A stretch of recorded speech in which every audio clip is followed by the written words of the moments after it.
suis Gwenaëlle Glotin, matelote sur Rumingol depuis l'année dernière. Si j'étais un bateau, je serais sûrement Notre-Dame de Rumingol, parce que je suis pas trop en finesse. Bateau de travail, ça me va. Et puis cabotage, petit cabotage c'est bien aussi, entre terre et mer. Et j'aime bien les quais de Choric, parce qu'il y a toute une garde-robe où on peut jongler selon la météo. Si j'étais un port, je serais un petit port un peu sauvage, un peu comme on peut trouver ici, baie de Douarn, des petits ports un peu presque naturels, où il n'y a pas trop d'aménagement, mais qui sont des bons abris quand même. Et si j'étais une voile, je pense que je serais artimon pour remonter au vent et qui aide à virer aussi, à virer de bord. Et si j'étais une île, je pense que je serais les Açores. J'ai eu l'occasion d'aller 2 fois aux Açores et c'était coup de foudre. C'est des îles différentes, elles ont chacune leur personnalité, une âme forte, avec une culture portugaise qui était super accueillante. Et je pense que c'est la prochaine destination. J'ai eu de la chance parce qu'on m'y a baigné assez jeune. Ça a commencé sur le fluvial avec les gabarres de Loire ou les canoës, aller faire des bivouacs sur la plage. Et puis après j'ai descendu la rivière et je me suis retrouvée au large. Petite école de voile, les copains qui avaient des vieux gréements.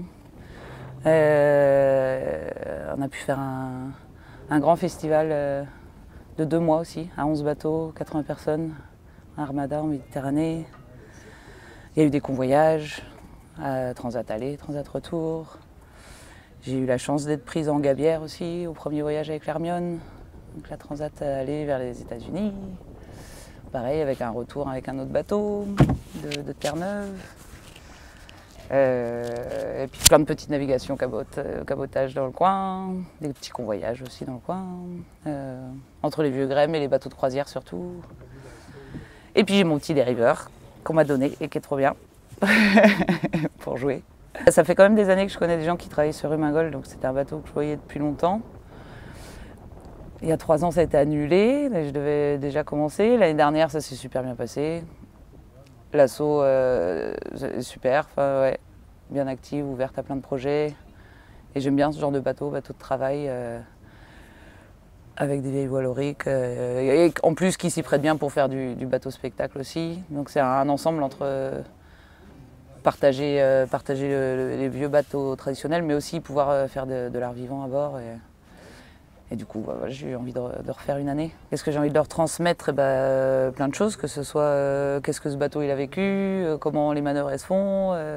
Après, ça dépend de eux, leur intérêt en fait, qu'est-ce qu'ils ont envie de savoir. Non, des fois c'est de savoir des nœuds, des fois c'est de savoir l'histoire, des fois c'est de se rendre compte que c'est la fin du gazole et qu'il n'y a que les voiles comme pour l'avenir.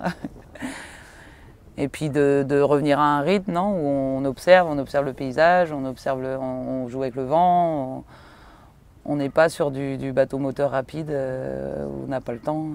Que là, c'est un bateau dur et physique, mais en même temps, c'est avec les éléments. Nous, on est super contents d'être là et il faut que tout le monde vienne découvrir la Rumingol. Parce que c'est une belle asso et c'est un beau bateau.